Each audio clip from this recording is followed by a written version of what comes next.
주시는 하나님의 말씀은 에베소서 2장 11절 말씀 22절까지 보시겠습니다. 에베소서 2장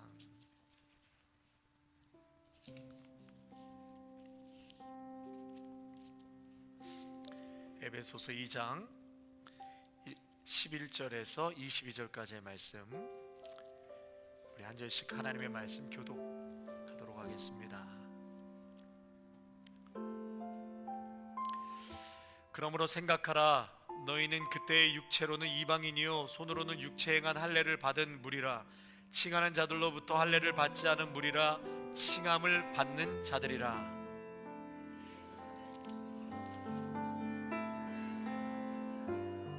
약속의 언약들에 대하여는 외인이요 세상에서 소망이 없고 하나님도 없는 자. 이제는 전에 멀리 있던 너희가 그리스도 예수 안에서 그리스도의 피로 가까워졌느니라.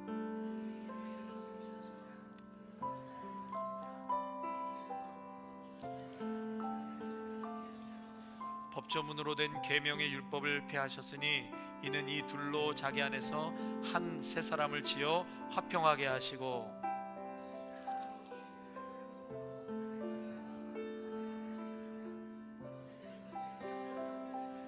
또 오셔서 먼 데 있는 너희에게 평안을 전하시고 가까운 데 있는 자들에게 평안을 전하셨으니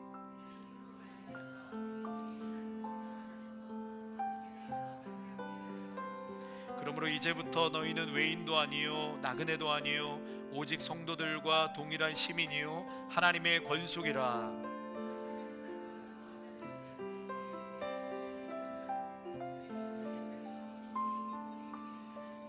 그의 안에서 건물마다 서로 연결하여 주 안에서 성전이 되어가고 너희도 성령 안에서 하나님이 거하실 처소가 되기 위하여 그리스도 예수 안에서 함께 지어져 가느니라.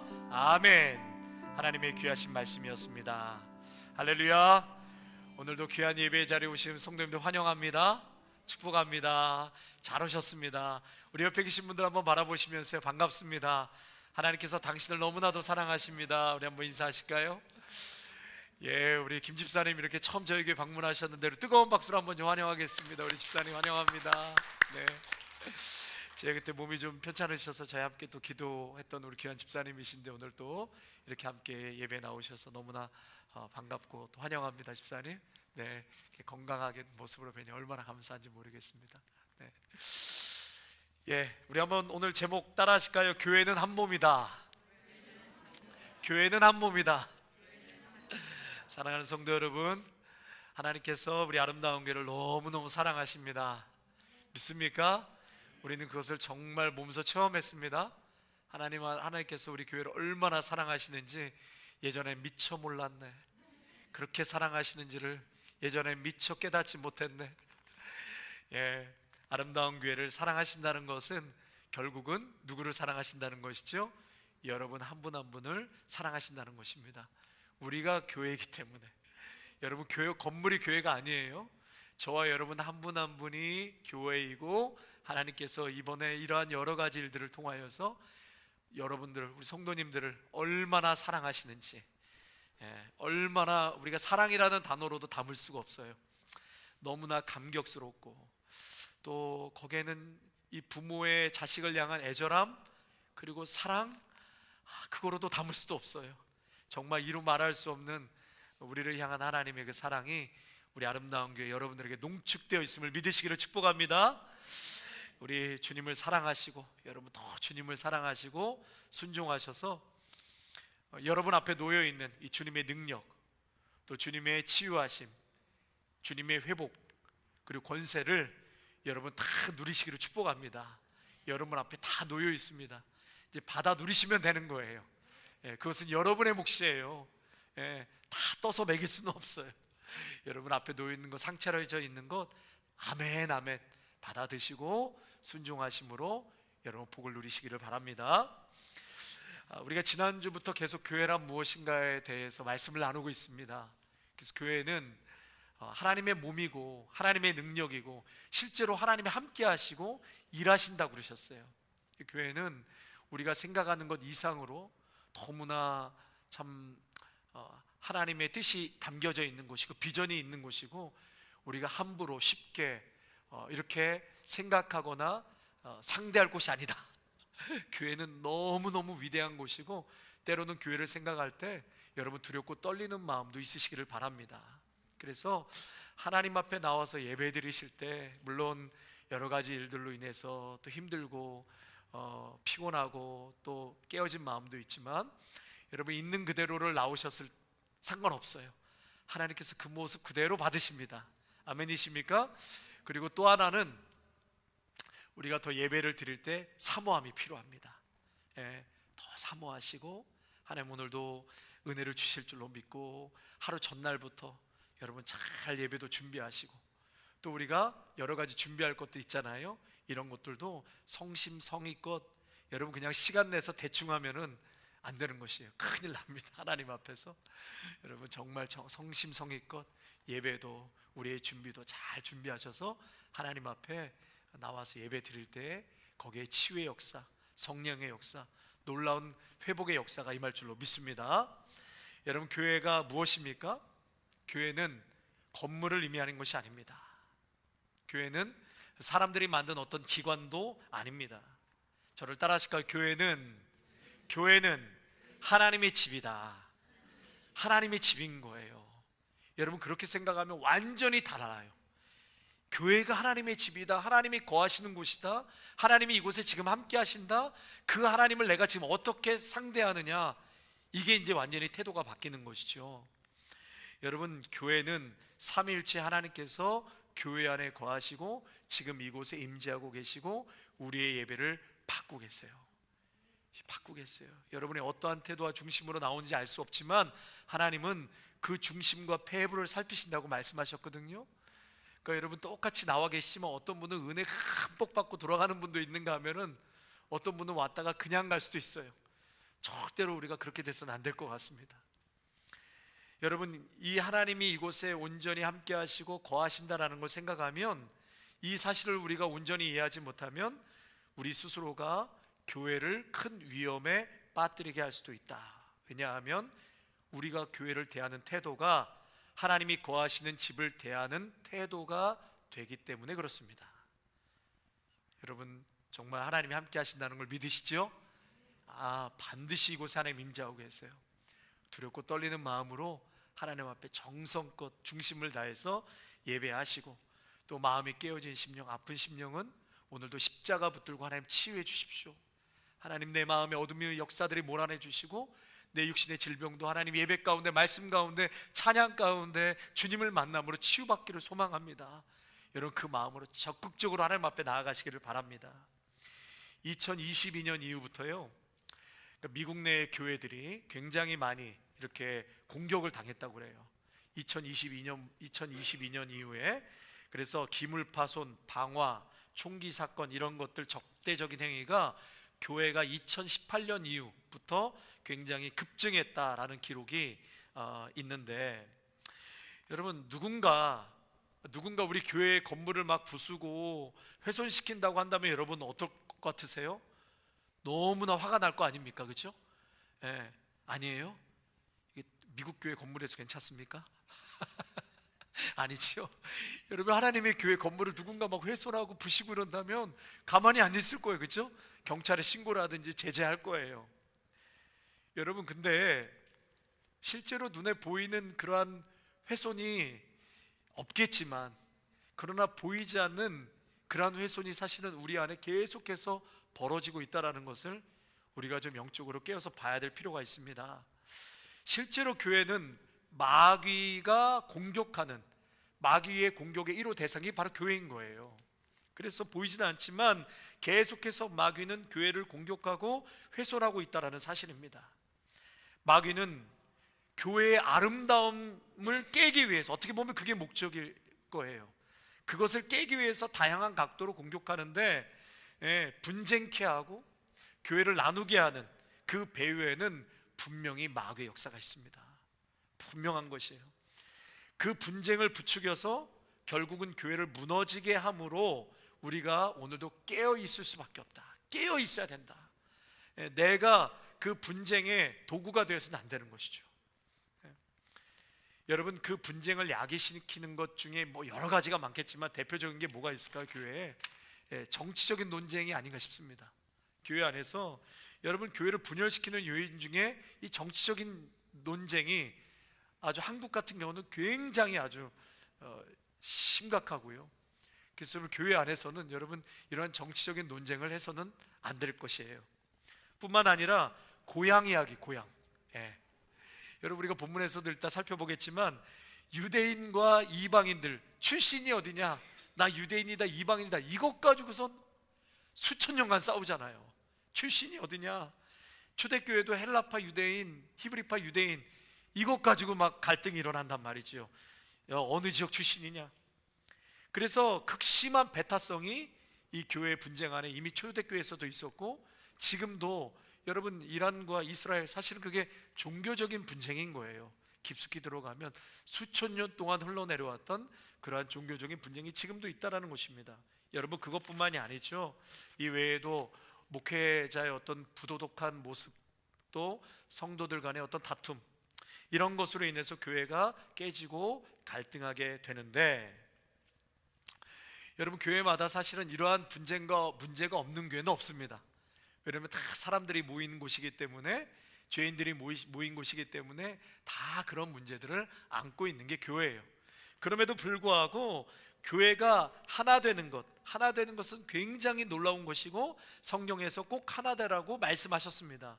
그리고 실제로 이러한 많은 갈등 속에서도 초대교회 안디옥 교회 같은 경우는요, 이방인들과 유대인들과 함께 섞여서 하나의 연합체로, 공동체로 너무나 멋지게 세워져 가는 것을 또 보게 되지요.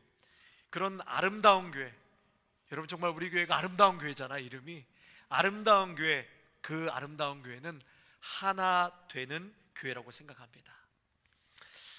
여러분, 교회는 다양한 사람들이 모인 곳이죠. 빈부가 있고, 나이가 다르고, 학력이 다르고, 성별도 다르고, 살아온 배경도 다 다릅니다.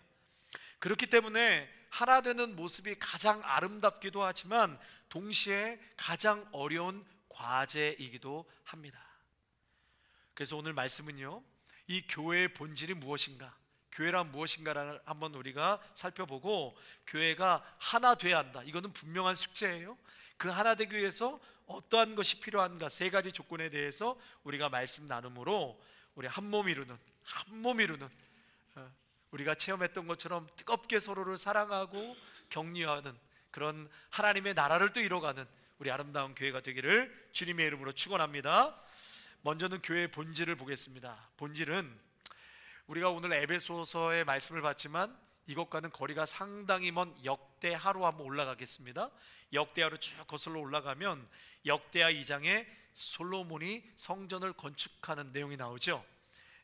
거기에 보면 짐을 나르는 자, 성전을 건축하기 위해서 짐을 나르는 자가 7만 명, 또 산에서 돌을 뜨는 자가 8만 명, 그것을 감독하는 자가 3,600명, 이렇게 기록되어 있어요. 어마어마하죠, 여러분.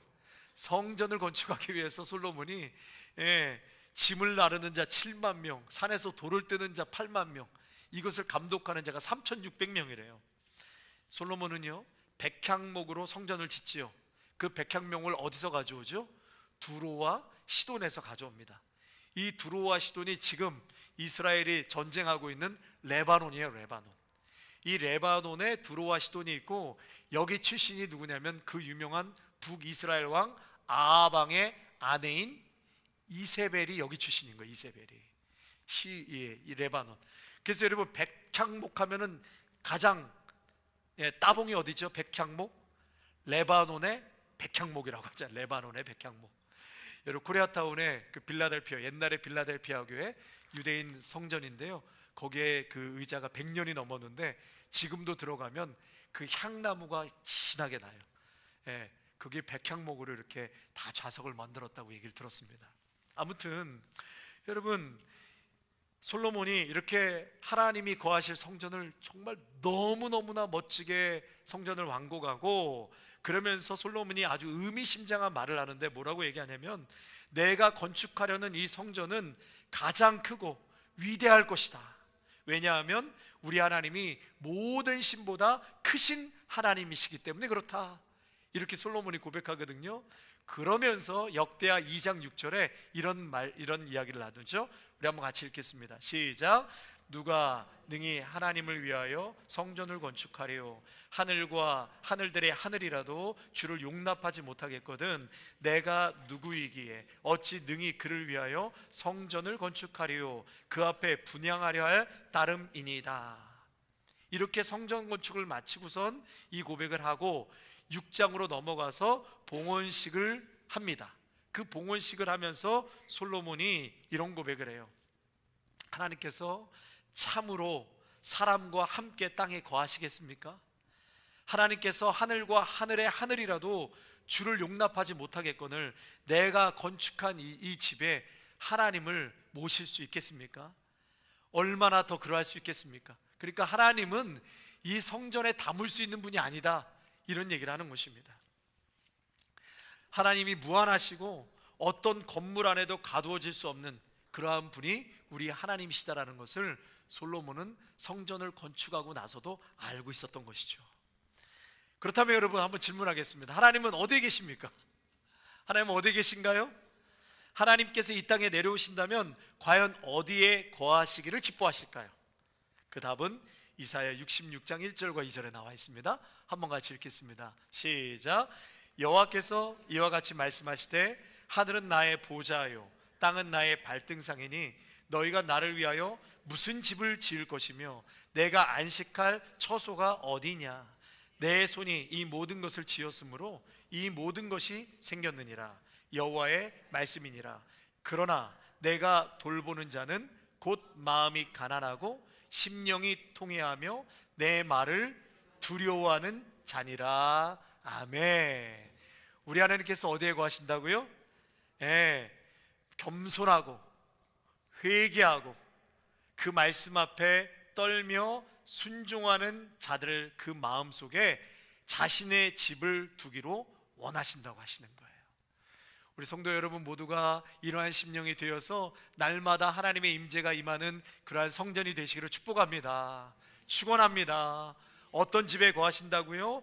겸손한 심령, 가난한 심령, 우리 팔복에서 말씀 나눴잖아요. 애통하는 심령, 회개하는 심령, 그리고 그분의 말씀 앞에 내가 떨며 순종하는 자, 그 마음속에 자신의 집을 짓고 거하시기를 원하신다. 그래서 하나님께서는요, 인류 최초에는 아담과 함께 에덴 동산에 함께 거하셨고, 그리고 이스라엘 백성들이 광야에 다닐 때 성막에 하나님이 함께 하셨고, 그리고 솔로몬 성전 가운데 함께 거하시다가 이스라엘 백성들이 계속해서 불순종하고 우상 숭배하잖아요. 계속 하나님의 말씀을 거역하고 또 거역하고 불순종하고 반복하니까 하나님의 영광이 이스라엘 백성 가운데 떠나게 됩니다. 그 떠나는 것을 에스겔이 환상을 통해서 보게 되죠. 그리고 한참 후에 다시 하나님의 영광이 이 땅 가운데 임하게 되는데, 그게 누구를 통해서 오셨습니까? 예수 그리스도를 통해서 이 땅에 다시 하나님의 영광이 돌아오게 된 것입니다. 자, 그렇다면 성도 여러분, 지금은 하나님이 어디에 계실까요? 어디를 자신의 집으로 삼고 계실까요? 그 정답은 하나님은 구원받은 당신의 백성, 곧 교회 안에 하나님은 거하십니다. 교회 안에 거하십니다. 히브리서 3장 6절에 보면 복음에 대한 믿음을 굳게 붙드는 자, 잘 들으세요. 복음에 대한 믿음을 굳게 붙드는 자들이 하나님의 집인 거예요. 그러니까 여러분들이 예수 그리스도를 믿고 예수 그리스도 안에 십자가를 붙들고 살아가는 인생이 결국은 믿음을 붙든 자들, 그리고 그들과 하나님이 함께한다. 그곳에 하나님의 집이 있다. 그러니까 집은 저와 여러분이 하나님이 거하시는 성전인 것이다. 그리고 히브리서 10장 21절에 보면 주 예수께서 하나님의 집을 다스리시는데 큰 대제사장이라고 부르셨어요. 그 집이 바로 교회를 뜻하는 것입니다. 디모데전서 3장에도 보면 하나님의 집을 살아계신 하나님의 교회라고 부르신 거예요. 또 바울은 고린도 교회 편지에서 너희는 하나님의 성전이며 하나님의 성령이 너희 안에 거하신다. 또 요한일서 4장 15절에 누구든지 예수를 하나님의 아들이라 시인하면 하나님이 그 안에 거하시고 그 그도 하나님 안에 거한다. 할렐루야. 여러분, 그래서 우리가 22절과 23절 말씀 한번 찾아서 보시겠습니까? 예, 우리 1장을 한번 찾아서, 에베소서 1장입니다. 성경책을 펴시고요. 에베소서 1장, 예, 화면 자막에는 없는데요. 1장 22절에서 23절 같이 한번 읽겠습니다. 시작. 또 만물을 그 발 아래 복종하게 하시고 그를 만물 위에 교회의 머리로 삼으셨느니라. 교회는 그의 몸이니 만물 안에서 만물을 충만하게 하시는 이의 충만함이니라. 그래서 예수 그리스도의 교회의 가장 본질적인 특징, 그것은 뭐냐면 그리스도께서 그 교회 안에 살아 계신다는 사실입니다. 그 교회 안에 살아 계신다. 여러분, 다시 강조해서 말씀드리지만 교회는 이런 건물을 말하는 게 아니에요. 이거는 교회 건물인 것이고, 성령이 거하시고 그리스도께서 거하시며 아버지 하나님께서 자신의 거처를 삼으신 하나님의 백성, 그리고 그 공동체를 말하는 것입니다. 그러니까 저와 여러분이 교회고, 저와 여러분이 함께 있는 이곳이 바로 믿음의 공동체, 이게 교회인 거예요. 믿으시죠?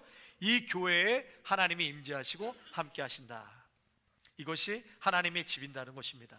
자, 그렇다면 이제 교회란 본질을 우리가 보게 되었고, 저와 여러분이 교회고 그 사람들이 모여있는 공동체가 교회, 그리고 하나님은 오늘도 그 교회를 사랑하시고 함께 하신다, 거처 삼으신다, 그렇게 말씀하셨는데, 그렇다면 이러한 교회가 절대로 분쟁하거나 나눠지면 안 되고 하나가 되어야 한다. 이것은 하나의 큰 명제인데, 교회 어떻게 그러면 이 교회가 그리스도가 머리시고 한 몸을 이루어야 되는가? 그 첫 번째 조건은 뭐냐? 저를 한번 따라 하실까요? 내가 누구였는지를 기억하라. 다시요. 내가 누구였는지를 기억하라. 예, 이게 첫 번째 조건이에요. 하나됨을 위한 조건. 우리 11절과 12절 같이 한번 또 읽어볼까요? 2장 11절과 12절입니다. 자, 에베소서 2장 11절 12절 시작. 그러므로 생각하라. 너희는 그때 육체로는 이방인이요 손으로 육체에 행한 할례를 받은 무리라 칭하는 자들로부터 할례를 받지 않은 무리라 칭함을 받은 자들이라. 그때 너희는 그리스도 밖에 있었고 이스라엘 나라 밖의 사람이라. 약속의 언약들에 대하여는 외인이요 세상에서 소망이 없고 하나님도 없는 자이더니. 이렇게 나왔어요. 여러분, 이게 뭐냐면 지금 유대인과 이방인들이 갈등하고 있거든요, 교회 안에서. 근데 예수님을 믿고 거듭난 유대 크리스찬들과 이방인 크리스찬들이 한 교회 안에서 갈등을 지금 일으키고 있는 것입니다. 아까도 말씀드린 것처럼 지금도 이스라엘은 이방인들과 갈등하고 있잖아요. 계속해서 그 종교적인 역사가 수천 년을 거슬러 올라가는데, 예수님 안에서 지금 구원받은 한 형제 자매가 됐어요. 유대인 그리스도인들, 또 이방인 그리스도인들, 여러분 다 똑같은 하나님의 한 형제 자매인 줄로 믿습니다.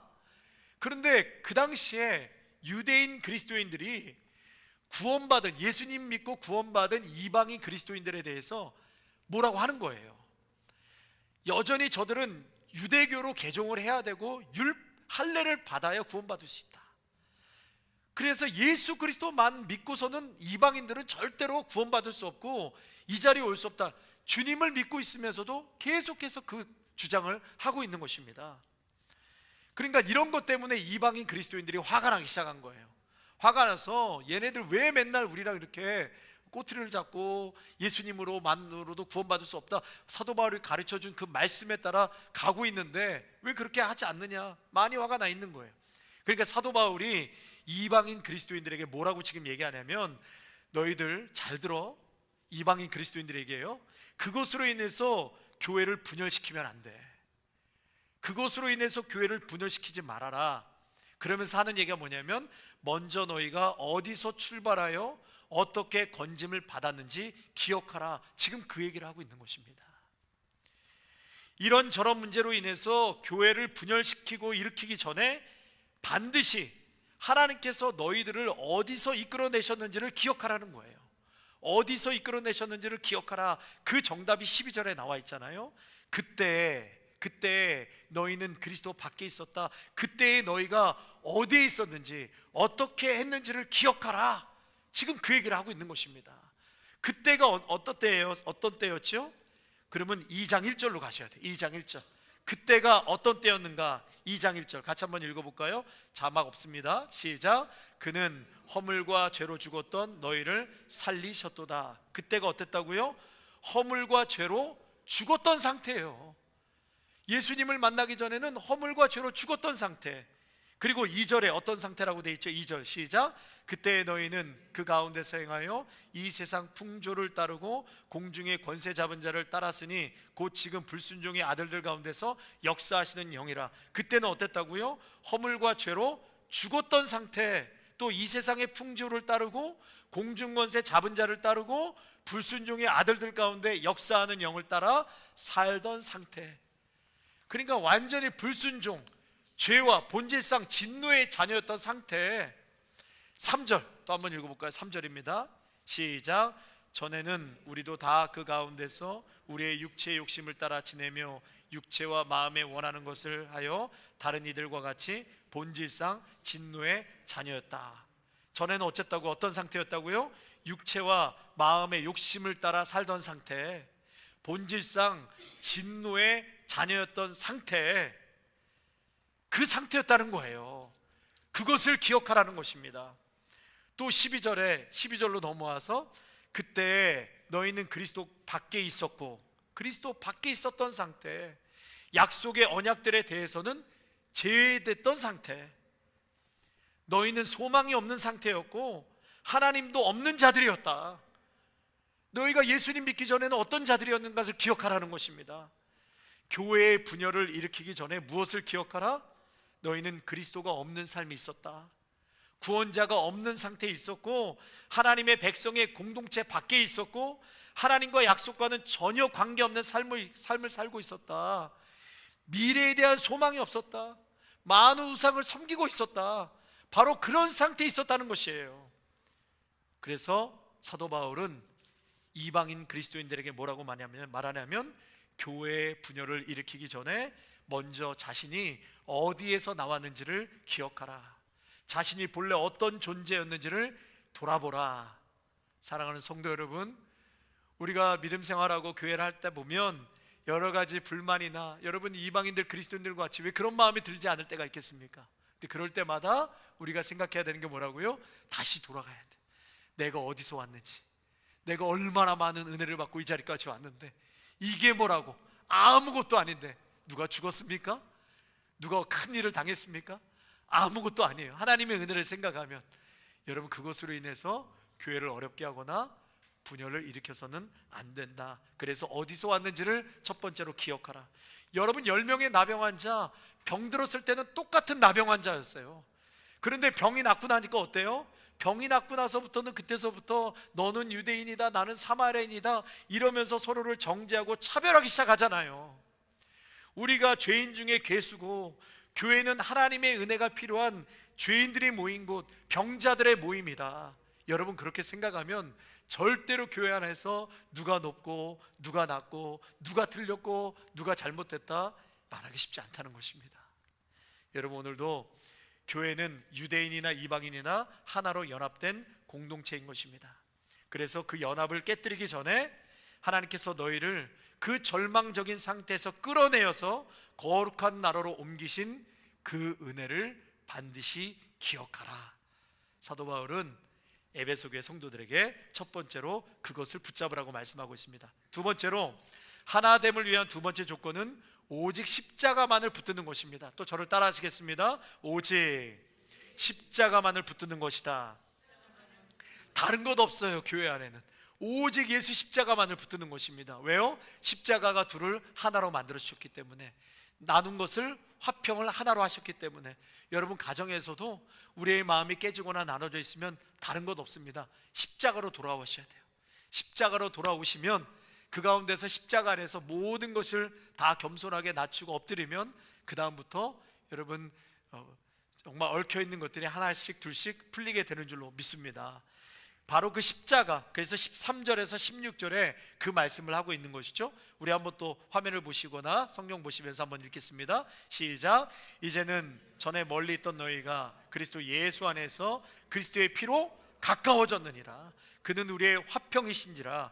둘로 하나를 만드사 원수된 것 곧 중간에 막힌 담을 자기 육체로 오시고 법조문으로 된 계명의 율법을 폐하셨으니 이는 이 둘로 자기 안에서 한 사람을 지어 화평하게 하시고 또 십자가로 이 둘을 한 몸으로 하나님과 화목하게 하려 하심이라.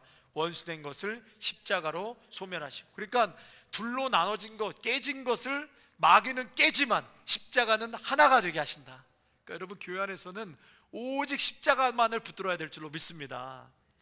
제2차 세계대전 당시에 프랑스에서 있었던 일인데요, 미군 병사들 가운데 한 동료가 전사했습니다. 그래서 그를 그 근처 묘지에 묻고 싶었어요. 그래서 교회를 찾아가서 사자에게 우리 친구를 이 묘지에 묻을 수 있겠습니까? 이렇게 물어봤어요. 그랬더니 그 사제가 그는 카톨릭 신자입니까? 이렇게 물었대요. 그러니까 병사들이 아닙니다 대답을 했습니다. 그러자 사제는 그렇다면 이곳에 묻을 수 없습니다. 낙심한 병사들이 어쩔 수 없이 그 묘지 울타리 밖에다 자신의 전우를 묻었던 것입니다. 그리고 그 다음날 이 동료들이 그 죽은 동료를 보기 위해서 무덤을 찾아갔는데 무덤이 없어진 거예요. 무덤이 보이지 않는 거예요. 그래서 사제를 찾아가서 우리가 어제 이 울타리 밖에다가 친구를 묻었는데 지금 무덤이 보이지 않습니다 이렇게 물으니까 사제가 이렇게 대답을 했대요. 어젯밤에 내가 당신들에게 그렇게 말한 것을 너무나 후회했습니다. 그래서 밤새 이 울타리를 옮겼습니다. 이 울타리를 옮겼다는 것이죠. 성도 여러분, 우리 그리스도께서 이 담을 옮겨주신 거예요. 이 담을 옮겨주신 거예요. 그분은 언제나 자신의 백성들을 다 품기 위해서 경계를 허무시고 넓히신 분이 바로 우리 예수님 십자가의 은혜인 줄로 믿습니다. 그래서 교회는 하나인 거예요. 그리스도 안에 이것이 우리의 정체성인 것입니다. 그래서 교회는 어떠한 자랑도 또 어떠한 섭섭함도 어떠한 정체성도 절대로 앞세울 수 없습니다. 앞세워서도 안 됩니다. 그리스도께서 둘을 하나로 화평을 이루셨기 때문에 그리스도가 이루신 그 화평보다 그 무엇도 우선될 수 없습니다. 그래서 우리 모두는 그리스도 안에서 하나가 되는 것입니다.